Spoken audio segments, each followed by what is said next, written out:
नए सवेरा 2022 के आखिरी पड़ाव में हम पहुंच गए हैं और इस सेशन में हम बात करेंगे डॉक्टर असलम खान साहब से, जिन्होंने नेचुरोपैथी और योग की तशहीर की और लोगों को सेहतमंद रहने के टिप्स दिए। डॉक्टर असलम खान साहब, आपका बहुत बहुत इस्तकबाल है हमारे खास प्रोग्राम नया सवेरा 2022 में। डॉक्टर असलम खान साहब से हम बात करेंगे, लेकिन उससे पहले आपको दिखाते एक report. National medical college Saharanpur के प्रिंसिपल डॉक्टर असलम खान आज नेचुरोपैथी के साथ साथ पूरी दुनिया में योग का प्रचार प्रसार कर रहे हैं। कोविड-19 जैसी वैश्विक महामारी के दौरान ये लगातार लोगों को सेहतमंद रहने के टिप्स देते रहे हैं और अब फिर जब से ओमिक्रॉन का खतरा बढ़ा है, फिर इन्होंने अपनी खिदमात को जारी रखा है। साथ ही भारत को आध्यात्मिक स्तर पर उत्कर्ष स्थान दिलाने के लिए भी इन्होंने कई कोशिशें की हैं। समाज को पॉजिटिव सिमत दे रहे डॉक्टर असलम की इन्हीं कोशिशों के लिए इंटरनेशनल ह्यूमन राइट्स ऑर्गेनाइजेशन ने हाल ही में इन्हें अंतर्राष्ट्रीय कोरोना वॉरियर अवार्ड और सनद से नवाजा है। डॉक्टर असलम खान को लंदन से इंटरनेशनल हेल्थ अवार्ड और अमेरिका से डॉक्टरेट ऑफ साइंस की डिग्री से भी नवाजा जा चुका है। हर महाज पर हिंदुस्तान खुद मुख्तार बने, डॉक्टर असलम खान की इस सोच को जी सलाम करता है। और बैनुल अक़वामी शोहरत याफ्ता यहाँ पर डॉक्टर असलम साहब हमारे साथ मौजूद है बात करने के लिए। डॉक्टर साहब, आपका तहे दिल से इस्तकबाल है। और जिस तरीके से आप काम कर रहे हैं, नेचुरोपैथी की बात करें या योग की बात करें, आप योग के लिए लोगों को जागरूक कर रहे हैं, बेदार कर रही हैं। जी शुक्रिया आपका बहुत बहुत, और ख़ासतौर से इस प्रोग्राम के लिए बहुत शुक्रिया। माशाल्लाह अच्छा प्रोग्राम है। तो मैं यही कहना चाहूँगा इसमें कि देखिए, योग में हमें बिल्कुल भी मतलब कहना चाहिए ढीला नहीं होना चाहिए। योग में बिल्कुल हमें अलर्ट रहना चाहिए। योग जो है हमारी ज़िंदगी का पार्ट एंड पार्सल है। आप देखेंगे कि हमारी जहाँ इबादत है जो इस्लाम में, वो भी योग से बनी हुई है। मिसाल के तौर पर अगर आपको कंधे में कोई प्रॉब्लम हो गई है या स्पॉन्डिलाइटिस हो गया है आपको, तो आपको देखिए ये बताया जाता है, डॉक्टर बताता है यहाँ एक्सरसाइज करें, ऐसे करें। और अगर आप ऐसा नमाज पढ़ते हुए करते हैं बिल्कुल, और ये बताया गया है, रसूल पाक ने फरमाया है कि अगर नमाज पढ़ते हुए आपकी गर्दन यहाँ तक नहीं पहुँची, यहाँ पर नहीं पहुँचती, तो आपकी नमाज नहीं हुई। तो इससे जाहिर होता है कि योग पार्ट एंड पार्सल है हमारी इबादत का, हमारी ज़िंदगी का। तो हम इसको करें। और हम जब लंदन गए थे तो उन्होंने स्टूडियो में हमारे लिए बहुत अच्छा कालीन और बहुत सी एकदम बहुत अच्छा प्लेटफॉर्म बना के रखा था। 120 मुल्कों में प्रोग्राम देखा गया था। तो हमने पूरे योग 1 घंटे के करीब सारे बीमारियों की जो करीब करीब योग हैं, जो बचाते हैं, हमें एहतियात रखते हैं हमारी, वो हमने करके डेमोन्स्ट्रेट करके दिखाए थे। और अल्लाह का शुक्र हुआ, इसका बड़ा अच्छा असर हुआ लंदन में। अब तक भी वहाँ लंदन से, स्कॉटलैंड से और दूसरे कंट्रीज से लोगों के फ़ोन आते रहते हैं। माशाल्लाह वो हमारे से समझते रहते हैं आयुर्वेदिक के बारे में, नेचुरोपैथी के बारे में। और जिस तरीके से कोरोना वबा के दौरान आपने काम किया है डॉक्टर साहब, यहाँ आपको इंटरनेशनल कोरोना वॉरियर अवार्ड से भी सरफराज किया गया है। कितना मुश्किल था ऐसे हालात में काम करना, और अब तो ओमिक्रॉन आ गया है। बिल्कुल, देखिए जब हम लोग मलेशिया गए तो मलेशिया में हमें वहाँ रोकने की कोशिश की बहुत। वहाँ के जो डिप्टी होम मिनिस्टर थे वो हमें ले गए, हमें उन्होंने दिखाया कि आप यहाँ पर अपनी जड़ी बूटियाँ बो सकते हैं, यहाँ पर आपका हम ये मकान है, या आपको देते हैं, आप मलेशिया में नेचुरोपैथी बनाइए। लेकिन हमने देखा कि हमारे मुल्क में खुद बहुत ज़्यादा परेशानी है। तो हम यहाँ पर आए, तो यहाँ जब कोरोना शुरू हुआ तो हिंदुस्तान में जितने भी सैनिटाइज़र थे वो सब एलोपैथिक थे। तो हमने यहाँ पर ये नेचुरोपैथी के पहली बार ऐसा बनाया जिसमें कोई केमिकल नहीं था, क्योंकि केमिकल से हमारे बॉडी की जो ख़ासतौर से हाथों की स्किन की जो pH वैल्यू है, या ये कह लीजिए इम्यूनिटी जो है वो कम हो जाती है। तो उस इम्यूनिटी कम ना हो, हमने ये ख्याल रखते हुए तमाम ऐसे अज्जा उसमें मिले, चाहे वो आपका गिलोय हो, चाहे नीम हो, चाहे वो फिटकरी हो, चाहे दूसरी जो चीज़ें हमने उसमें मिलाई माशाल्लाह खुशबू के लिए, जैसे हमने गुलाब का अर्क डाला। तो इन चीज़ों से एक बेहतरीन दवा बनी। और साथ साथ जो हमने और दवाइयाँ बनाई इम्यूनिटी के लिए, गोल्ड माजून बनाई, हीरे की माजून बनाई, तो वो तमाम दुनिया में लोगों ने मंगाई। इवन देन अमेरिका में भी बहुत ज़्यादा कोविड हुआ तो उन्होंने हमारा सैनिटाइज़र है, या हमारी दवाइयाँ हैं, या हमारी गोल्ड कैप्सूल हैं, शुगर गो गोल्ड, जो बहुत शुगर के मरीज़ बहुत हैं अमेरिका में, और वहाँ पर कंट्रोल हो पाती है। इसके अलावा बल्कि बाज़ दफ़ा तो पोजीशन ये होती है, कंट्रोल होने से भी मना कर देती हैं दवाइयाँ और दूसरी बीमारियाँ पैदा कर देती हैं। तो अल्लाह का शुक्र है हमारी नेचुरोपैथी ने, या कह लीजिए आयुर्वेदिक ने, क्योंकि आयुर्वेदिक हमारा विजन बड़ा करती है। और अल्लाह ताला कुरान में देखिए सूरह रात पढ़ेंगे आप, उसके 27, 28, 29 आयत पढ़ेंगे तो वहां पर अल्लाह ताला फरमा रहे हैं कि अपना विजन बड़ा कीजिए।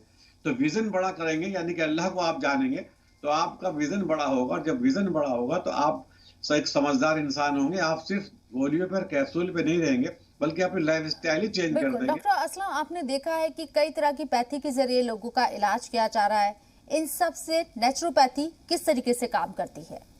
जी, नेचुरोपैथी एक्चुअली, नेचुरोपैथी से मतलब ये है जो हमारी बॉडी का नेचर है, जो हमारा कुदरती मिजाज है, वो उससे मिलता है। इसमें किसी किस्म के केमिकल्स नहीं होते, इसमें किसी किस्म का सोडियम बेंजोएट वगैरह नहीं होता। और जो हमारी सेल्स हैं, जो नेचर के असूलों पर काम कर रही हैं, उन सेल्स को नेचुरली चीज चाहिए, यानी कि ऑर्गेनिक ही चीज चाहिए। अगर ऑर्गेनिक चीज देंगे, मिसाल के तौर पे आप देखते हैं एलोपैथिक में भी जब ब्लड देते हैं तो किसी को बी पॉजिटिव का ही ब्लड दिया जाता है, और बल्कि इवन देन उसकी एक ड्रॉप और उसकी भी एक ड्रॉप टेस्ट करने के बावजूद भी क्रॉस मैच किया जाता है, तब चढ़ाया जाता है। तो हमारी बॉडी एक्सेप्ट नहीं करती। इमरजेंसी में तो एलोपैथिक दवाइयाँ बहुत अच्छी हैं। आपको कोई प्रॉब्लम है, पेन है, एनालिसिक है, या आपको बेहोश करना है या ऑपरेशन करना है, लेकिन उसके अलावा अगर आपको दवा लेनी पड़ती है, चाहे वो डायबिटीज की लेनी पड़े, इम्पोर्टेंसी की लेनी पड़े, या दूसरी चीज़ों की लेनी पड़े, तो मेरी ये ख्वाहिश है, मेरी ये राय है लोगों से, क्योंकि मैंने तकरीबन 67 ईयर्स का मैं हो गया हूँ, तकरीबन 40-45 सालों से मैं प्रैक्टिस कर रहा हूँ, 8 लाख मरीज भी देख चुका हूँ। तो मेरी ये ख्वाहिश है कि वो आयुर्वेदिक को अपनाएं, नेचुरोपैथी को अपनाएं, और इसे ही तिब्बे नबवी कहते हैं। मतलब तिब्बे नबवी कह लीजिए इसे, आप जो भी नाम दे दीजिए, लेकिन ये जो देसी तरीका इलाज है, जो सदियों से चला आ रहा है हमारे यहाँ, हमारे किचन में मौजूद होता है, लेकिन हमें पता नहीं होता। मिसाल के तौर पर दालचीनी एंटीवायरल है, लेकिन हमारे किचन में होती है, हमें मालूम नहीं होती। तो ये सब चीजें अगर हम बताएंगे तो इंशाल्लाह इससे बहुत जल्दी हिंदुस्तान एक तंदुरुस्त मुल्क बनेगा। डॉक्टर साहब, एलोपैथी के जरिए या हम दूसरी दवाओं का अगर जिक्र करें तो आपको फौरी तौर पे तो राहत मिल जाती है, लेकिन कुछ वक्त के बाद वो परेशानी आपको फिर से परेशान करती है, यानी कि वो बीमारी आपको फिर से परेशान करने लगती है। तो क्या करें? नेचुरोपैथी की तरफ जाएं या एलोपैथी की तरफ जाएं, क्या करें? देखिए, एलोपैथिक की तरफ तो जाते ही लोग आमतौर से, चूंकि सब जगह अवेलेबल है, ये एकदम बाजार से आपने सोडियम बेंजोएट या सोडियम फॉलिक एसिड या कोई भी दवा खरीदी आपने, मिसाल के तौर पर डिक्लोफेनिक ले लिया आपने, तो वो बाद में जो ब्लड प्रेशर की बीमारी पैदा कर देती है, हमारी किडनी को कमजोर कर देती है, हमारे जो आज़ा है अंदर, हमारी जेनिटल ऑर्गन्स है उन्हें कमजोर कर देती है, पीएसओडी की प्रॉब्लम हो जाती है। तो ये सारी जो लॉन्ग टर्म प्रॉब्लम्स है, इनसे बचने का अच्छा तरीका ये है कि आप जो है कैल्शियम लीजिए, आप ऐसी चीज लीजिए जिसमें ऑर्गेनिक चीजें पड़ी हुई हैं, जिसको आप मसाज करेंगे, जिसको मिसाल के तौर पर आप 3 चीजें सिर्फ मिला लीजिए। आप जो है उसमें पुदीना मिला लीजिए, अजवाइन मिला लीजिए, और इसमें कापूर मिला लीजिए, ऐसे सूंघ लीजिए 2-4 बार। तो आप देखिए कोविड-19 जो है हमारे नाक और गले की जो लेयर होती है, इसकी कमजोरी से होती है, तो इसको भी ताकत देती है, नजले को भी खत्म करती है, और हमें तंदुरुस्त और तवाना रखती है। ऐसी चीजें एलोपैथिक में ही नहीं, सिर्फ हमारे यहाँ आयुर्वेदिक में भी हैं। और आयुर्वेदिक से ही आपको ताज्जुब होगा, जो बड़ी बड़ी दवाइयाँ हैं इनके, जैसे फोर्टेजेसिक है, या इनके यहाँ इंजेक्शन लगता है जो जिसे पथरी के दर्द में लगाते हैं, वो हमारे यहाँ जो कोडीन होती है उससे ही बनता है। तो अगर हम कोडीन यानी कि जो अफीम है उसको अच्छी शक्ल में दें, वो नुकसान नहीं देगी। और डॉक्टर साहब, कहा जाता है कि योग और नेचुरोपैथी जो है इम्यूनिटी बढ़ाने का एक वाहिद तरीका है, लेकिन लोग इससे अनजान हैं। जी हाँ, बिल्कुल। देखिए, योग के 2 फायदे हैं, एक तो थेराप्यूटिक है और एक प्रोफाइलेक्टिक है। तो प्रोफाइलेक्टिक शक्ल में अगर आप इसको अपना लेंगे जिंदगी में, यानी कंपल्सरी अपना लेंगे, वॉलंटरीली अपना लेंगे, तो आपको कंपल्सरी अपनाने की जरूरत ही नहीं पड़ेगी। तो आमतौर से योगा या फिजियोथेरापिस्ट के पास जब भी जाते हैं लोग, जबकि उन्हें बीमारी हो जाती है। अगर हम रोजाना अपनी बॉडी को इलास्टिक रखें, मतलब कहना चाहिए लचक रखें इसमें, क्योंकि अब मैं 67-68 ईयर्स का हूँ, अगर मेरे जिस्म में इलास्टिसिटी है तो मैं बिल्कुल तंदुरुस्त हूँ। अगर मैं 20-25 साल का हूँ और मेरे जिस्म में इलास्टिसिटी खत्म हो गई, रिजिडिटी आ गई है, तो मुझे कोई ना कोई प्रॉब्लम, चाहे जोड़ों की हो, किडनी की हो, सेक्स की हो, दूसरी हो, मतलब जिंदगी मेरे लिए परेशानी के लिए एक बाइस बन जाएगी। तो अच्छी बात यह है कि मैं शुरू से ही अपनी जिंदगी में जैसे नमाज पढ़ता हूँ, वो भी एक नमाज की योगा है। तो इस तरह से अपने आप को रूटीन वर्क में प्रोफाइलेक्टिक योगा जो है मैं करता रहूँ, तो इंशाल्लाह फिर तंदुरुस्त और तवाना रहूंगा।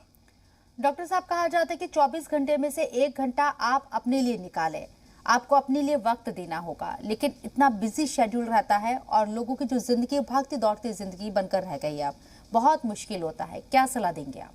जी बिल्कुल, आपने सही कहा। देखिए, मैंने देखा है हॉस्पिटल में जो बहुत बिजी लोग थे, बड़े बड़े मिनिस्टर्स, बड़े बड़े लोग, जब उन्हें पैरालिसिस या दूसरी ऐसी बीमारी या हार्ट अटैक या दूसरी बीमारी हो जाती है, तो तब वो 24 घंटे वहीं रहते हैं हॉस्पिटल में। तो आपने बहुत सही कहा कि अगर 1 घंटा हम रोजाना अपने जिस्म के आत्मनिरीक्षण पे भी दें तो हमारा रूहानी इर्तिका भी होगा, क्योंकि अल्लाह ताला कह रहे हैं रूहानी इर्तिका अगर आपका नहीं हुआ तो आपका जिस्मानी इर्तिका भी सही नहीं होगा। और ये हम जो खासतौर से वेद और कुरान में दिया है उन बातों को माने, उनको उस पर चलें। मतलब जैसे कुरान की 49 में 11 आयत है, उसमें कहा कि आप ऐसे अल्फाज ना बोले जो किसी को इंसल्टिंग फील हो। तो वो अगर इस तरह से आप अपने आप को अपना इंडेक्स बनाए रखेंगे, जिससे कहते हैं स्पिरिचुअल इंडेक्स, वो मेंटेन रखेंगे तो इंशाल्लाह आपका फिजिकल इंडेक्स भी मेंटेन रहेगा। डॉक्टर साहब, आप समाज में प्यार और हम आहंगी को बढ़ावा देते हैं, जैसे कि अभी आपने कुरान का भी जिक्र किया, वेद का भी जिक्र किया। आपकी ये मुस्बत सोच लोगों को पॉजिटिव एटीट्यूड की तरफ लेकर जाती है। देखिए 6666 वर्सेस हैं और आप अगर गीता पढ़ेंगे तो उसके 18 अध्याय हैं। उन सबका अगर आप देखिए, ये मत पढ़िए वो तो सिचुएशनल है, वो तो जहाँ जो बात आई अल्लाह ने कह दी, ऐसे ही गीता में उसमें वेदों में कहा गया, उसको मत देखिए, उसका देखिए कि जिस्ट क्या है। तो अगर जिस्ट देखेंगे हम कुरान का और वेदों का, तो दोनों का एक ही निकलेगा, लोगों को नेगेटिविटी से पॉजिटिविटी में लाना। और इंसान को अगर नेगेटिव पॉजिटिविटी में लाना, यही तमाम चीजें जितनी इबादत है हमारी, ये हमारे विजन को बड़ा करने के लिए। मिसाल के तौर पर इस्लाम में सिर्फ नमाज से काम नहीं चलता, हज को भी बता दिया गया है, तो वो हिंदू धर्म में भी है परिक्रमा करे। तो ये क्यों है कि हज को जाएगा तो उसका विजन बहुत बड़ा ब्रॉड हो जाएगा, और जब विजन ब्रॉड होगा तो इंशाल्लाह बहुत कम बीमार होगा और वो अपने सेहत का ख्याल रखेगा और कुदरती चीजों का इस्तेमाल जिंदगी में अपने लिए और अपनी फैमिली के लिए, दोनों के लिए प्रिस्क्राइब करेगा। डॉक्टर साहब, आपने देखा है कोरोना वायरस आया है और ये रहेगा ऐसा कहा जा रहा है। वेरिएंट जो है, अलग अलग वेरिएंट आएंगे, तो ऐसे में खुद को मजबूत रखना बहुत जरूरी हो जाता है हर एक के लिए, क्योंकि आने वाले वक्त में और भी खतरनाक वेरिएंट आएंगे, ये मान के लोग चल रहे हैं। ऐसे में आप नए साल के मौके पर लोगों को क्या मैसेज देंगे? जी हाँ, बिल्कुल ठीक कहा आपने कि सबसे बड़ी चीज जो होती है हमारे जिस्म में, वो हमारी इम्यूनिटी होती है, और हमारी इम्यूनिटी हमारी स्पिरिचुअलिटी पे डिपेंड होती है। तो अगर हम हर एक के बारे में अच्छा सोचेंगे, हर एक के बारे में दुआ करेंगे, पूरे मुल्क के बारे में चाहेंगे मुल्क हमारा डेवलप्ड हो और पूरी दुनिया की रहबरी करे, जैसा कि स्वामी विवेकानंद ने भी कहा है और रसूल पाक सल्लल्लाहु अलैहि वसल्लम ने भी अपनी पेशन गोई में कहा कि मुझे हिंदुस्तान तक खुशबू आ रही है। अगर हम इस तरह से सोचेंगे पॉजिटिव तरीके से, तो इंशाल्लाह अल्लाह हमारी मदद करेगा और कोई बीमारी हमें नहीं होगी। और हमारे जो खासतौर से सिस्टम है, जो कमजोर हम हो जाते हैं, उस कमजोर इसलिए होते हैं कि हमारी सोच जो होती है नेगेटिव हो जाती है। तो मिसाल के तौर पर हमें हार्ट अटैक बहुत जल्दी हो जाते हैं, तो उसकी एक वजह तो ये सर्दियों में हमारा खून गर्म कह रहा हूँ, विस्कस हो जाता है, गाढ़ा हो जाता है। लेकिन वो गाढ़ा अगर होता है तो उन लोगों का फिर भी ठीक रहता है जो स्पिरिचुअल होते हैं। तो मेरा कहना है हर एक के लिए अच्छी बातें सोचो, पूरी दुनिया के कल्याण की बात सोचो, तो आपका कल्याण हमेशा ईश्वर करता रहेगा, आपको कोई प्रॉब्लम नहीं आएगी। आपका जिस्म का जो इंडेक्स है, स्पिरिचुअल इंडेक्स और फिजिकल इंडेक्स, दोनों के दोनों मेंटेन रहेंगे इंशाल्लाह। डॉक्टर साहब, नेचुरोपैथी और योग के जरिए आप लोगों की राह कैसे हमवार करेंगे? जी, नेचुरोपैथी और योगा जो है वो एक दूसरे के बहन भाई समझ लीजिएगा। नेचुरोपैथी में जो हमारे जितना आकाश है, पृथ्वी है, सूरज है, हवा है, ये पानी है, ये चीजों से इलाज होता है। योगा जो है इन सब चीजों को लेने के साथ साथ में योगा जो है अपने आप को खुदा को समर्पित कर देना है, अपने जिस्म को इलास्टिसिटी पैदा कर देना है और दूसरों के लिए अच्छे भाव पैदा करना है, ये योगा है। अगर इन दोनों चीजों का इस्तेमाल हम सही से करेंगे तो इंशाल्लाह हम बीमारी नहीं होंगे और हमारी जो है चेहरे से कांति निकलेगी और वो हमारी जो है उम्र 70-75 कितनी भी हो जाए, चेहरे पे एक तेज बना रहेगा। वो तेज आपको जो है आपको भी मुतासिर रखेगा, आपके सेहत को मुतासिर रखेगा, आपके चारों ओर जो ऑरा आपका बिखरा हुआ है, इंशाल्लाह से पूरा का पूरा समाज तंदुरुस्त होगा। डॉक्टर साहब, हमने देखा है कि आप अपने इल्म के जरिए लोगों को शिफायाब करते हैं, उनका इलाज करते हैं। आपने खुद बताया कि 8 लाख लोगों का आप देख चुके हैं, उनका इलाज कर चुके हैं। बहुत एक लंबा एक्सपीरियंस है आपके पास। कई तरह की बीमारियों से पीड़ित लोग आपके पास आते हैं, मुब्तला होते हैं कई तरह की दुश्वारियों में। ये एक लेसन आने वाले वक्त के लिए हमें क्या मैसेज देता है, जो आपने लोगों से सीखा और आपने लोगों को बताया? जी देखिए, मैं 1976 से प्रैक्टिस कर रहा हूं और तब से अब तक यही कोशिश करता हूं कि मैं ऑब्जर्व करता रहूं, डॉक्टर हेनीमैन की तरह और सुस्टत की तरह, चरक की तरह और हकीम लुकमान की तरह, कि मैं ये ऑब्जर्व करूं कि किस चीज़ से फ़ायदा होता है, किस चीज़ से नुकसान होता है। तो मैंने देखा है कि जो लोग अपने आप को सादगी, यानी कि सिंपल लिविंग हाई थिंकिंग, जो सादगी अख्तियार करते हैं, खाने की भी सादगी हो, कपड़ों की भी सादगी हो, विचारों की भी सादगी हो, तो वो लोग हमेशा तंदुरुस्त और तवाना रहते हैं। तो मैं उन्हीं को मैं मानता हूं कि वही स्पिरिचुअलिटी हासिल कर सकते हैं। स्पिरिचुअलिटी किसी मिस्टीरियस चीज का नाम नहीं, बल्कि अकल से जिंदगी बिताने का नाम है। और कुरान बार बार अकल को इस्तेमाल करने के लिए कह रहा है। हमें जितनी भी आयतें पढ़ेंगे आप, या कुरान की पढ़ें आप, और या वेदों के आप श्लोक पढ़ें, तो आपको लगेगा कि ईश्वर चाहता है कि आपका विजन बड़ा हो, आपका इस कहना चाहिए सोच बड़ी हो, आपकी जहन में लोगों की मोहब्बत बढ़े। तो फिर इंशाल्लाह आपका जो बॉडी का इम्यून सिस्टम है, जो दिखता नहीं हमें, जो खामोश रहता है, वो इम्यून सिस्टम जो है फिर आपका स्ट्रांग होगा। और जब वो स्ट्रांग होगा तो ना कोविड-19 होगा, ना ओमिक्रॉन होगा, ना किसी किस्म की कोई बीमारी इंशाल्लाह आपको नहीं पकड़ेगी। डॉक्टर साहब, एक सवाल मेरे जहन में और आपसे मैं समझना चाहूंगी। कहते हैं कि जब दवा काम ना करे तो दुआ काम करती है, यानी कि आपको एक अध्यात्म की तरफ लेकर जाता है। कैसे ये कनेक्शन है? बिल्कुल सही कहा आपने। देखिए, आप देखें कि कितना अच्छी गोली दवाई जो उन पे प्रिस्क्राइब पे रहता है एलोपैथिक में, वो सब कि इससे ये होगा वो होगा, हम देते हैं, उसके बावजूद कोई फायदा नहीं होता। और हम दुआ करते हैं अल्लाह से कि अल्लाह ताला हमारे बच्चे का बुखार ठीक हो जाए, अल्लाह ताला हमारे बच्चे की बीमारी ठीक हो जाए। और जब अल्लाह सुन लेता है और वाकई हमारे आंसुओं में और हमारी जुबान में ये कशिश होती है, ये ख्वाहिश होती है दिल से कि वाकई ठीक हो जाए, तो अल्लाह ताला को समझ लीजिए उसकी कुदरत जो है वो एकदम कहना चाहिए पिघल जाती है। उसका जो गुस्सा है या उसकी जो झलक है जो उसे दिख रही थी हमें, वो खत्म होने लगती है। तो हम देखते हैं बगैर पैरासिटामोल के, बगैर दवाई के ठीक हो जाते हैं, और एक तरफ हम दे रहे हैं दवाई हार्ट अटैक की या पैरालिसिस की, रात दिन इकोस्प्रिन खिला रहे हैं, रात दिन उसको फ्लेविडॉन खिला रहे हैं, उसके बावजूद ठीक नहीं हो रहा है, और दुआओं से ठीक हो जाता है। तो दुआ का मतलब ये है कि जब आप किसी के लिए दुआ करते हैं तो ऑटोमेटिकली वो दुआ लौट के आपके लिए आती है। तो आप खुद भी तंदुरुस्त रहेंगे उस दुआ से, उस आदमी के लिए इसका दुआ कर रहे हैं, दिल से आप दुआ करें तो इंशाअल्लाह अल्लाह उसको भी शिफा बख्शेगा। और दुआ जो है एक रूहानी तरीका इलाज है, और रूहानी तरीका इलाज ये नहीं होता कि आप किसी भी लोगों को बता दें आप ऐसा करके बांध लें, ऐसा कर लें, या ये सूंघ लें, या वहां बांध दें पेड़ पर, ये कुछ नहीं होगा। बल्कि आप अपने दिल को साफ कर लें इंशाअल्लाह, खुदा के लिए भी और लोगों के लिए भी। तो आप देखेंगे लोगों से मोहब्बत करेंगे, खुदा से मोहब्बत करेंगे, तो आप ना खुद बीमार होंगे, ना आपका आसपास का माशरा बीमार होगा। डॉक्टर साहब, आपने अपना कीमती वक्त निकाला, हमारे नाज़रीन की इस तरीके से आपने रहनुमाई की, आपका तहे दिल से शुक्रिया। शुक्रिया आपका भी है। सबको अस्सलाम वालेकुम।